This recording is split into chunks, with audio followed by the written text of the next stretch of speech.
बाजारों के लेवल्स आप कहाँ देख रहे हैं आज?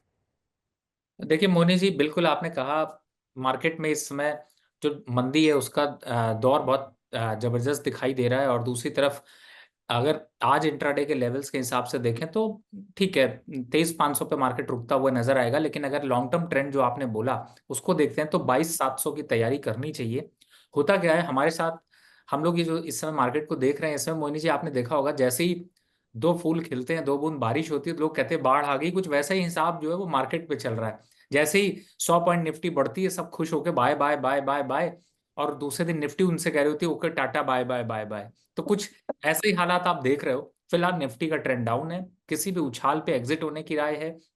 बहुत अग्रेसिव यहाँ पर अगर आप बाय के लिए जाते हैं तो वाकई में आपको वो मार्केट जो है ना, हमारे यहाँ पे एक कहावत कही जाती है, भूत बना देगा। वही हाल इस समय हो रहा है। इस समय आपको वैसे मैं इंपॉर्टेंटली बताऊं तो 4 इंपॉर्टेंट रीजन है जिसकी वजह से मार्केट गिर रहा है। सबसे पहला रीजन देखते हैं तो जो HMPV वायरस है, वो अभी भारत में उतना नहीं समझ में आ रहा। लेकिन चाइना के जो हालात है, अब HMPV है या नया कोई वेरिएंट है, कोविड से बड़ा है, लेकिन चाइना से कोई भी न्यूज़ पास आउट होना और लीक होना, इसका मतलब है कि वो बहुत मुश्किल काम है। तो जो न्यूज़ अभी आई है उसका एक इम्पैक्ट यहाँ पर नजर आ रहा है। और पिछले 1-2 महीने से चाइना के हालात कुछ ऐसे ही चल रहे हैं जो हम्म। स्पेकुलेशन किया जा रहा है। तो कहीं ना कहीं से ये एक टेंशन है। दूसरा जो सबसे बड़ा इंपॉर्टेंट फैक्टर है वो है जियो पॉलिटिकल।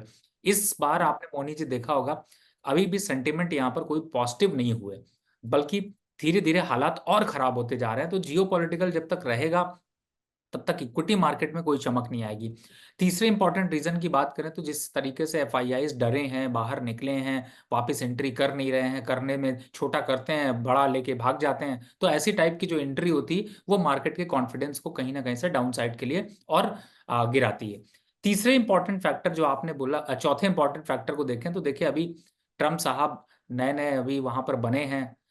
भारत से उनके संबंध किस तरीके से रहे ये हमने न्यूज और नेटवर्क में देखा ही है। अभी वो वीजा पॉलिसी को लेकर भारतीयों के ऊपर डंडा कुछ चलाने वाले हैं, और अगर वो डंडा चलता है तो उसका इम्पैक्ट इक्विटी मार्केट पे भी दिखेगा और बहुत से लोगों की जॉब पे रिस्क भी आएगा। तो ये सारे चीजों को अगर कैलकुलेशन करें और उनकी जो पॉलिसीज हैं, और पांचवा अगर एक रीजन जो मैं शायद मेरे ख्याल से इसको रीजन क्या वो चौथे रीजन में ही कहें कि US की जो इंटरेस्ट रेट पॉलिसी है, फेड रेट पॉलिसी, उसको भी यहाँ पर कंसीडर किया जा सकता है। तो ये 5 ऐसे फैक्टर, इंपॉर्टेंट फैक्टर हैं जो कि मार्केट को सस्टेन होने नहीं देंगे। और इस फैक्टर पे सिर्फ एक फैक्टर आपको पॉजिटिव दिखाई दे रहा है, वो है बजट। अब बजट एक्सपेक्टेशन में आप कितनी गाड़ी आगे चला लेंगे ये तो देखने की बात है।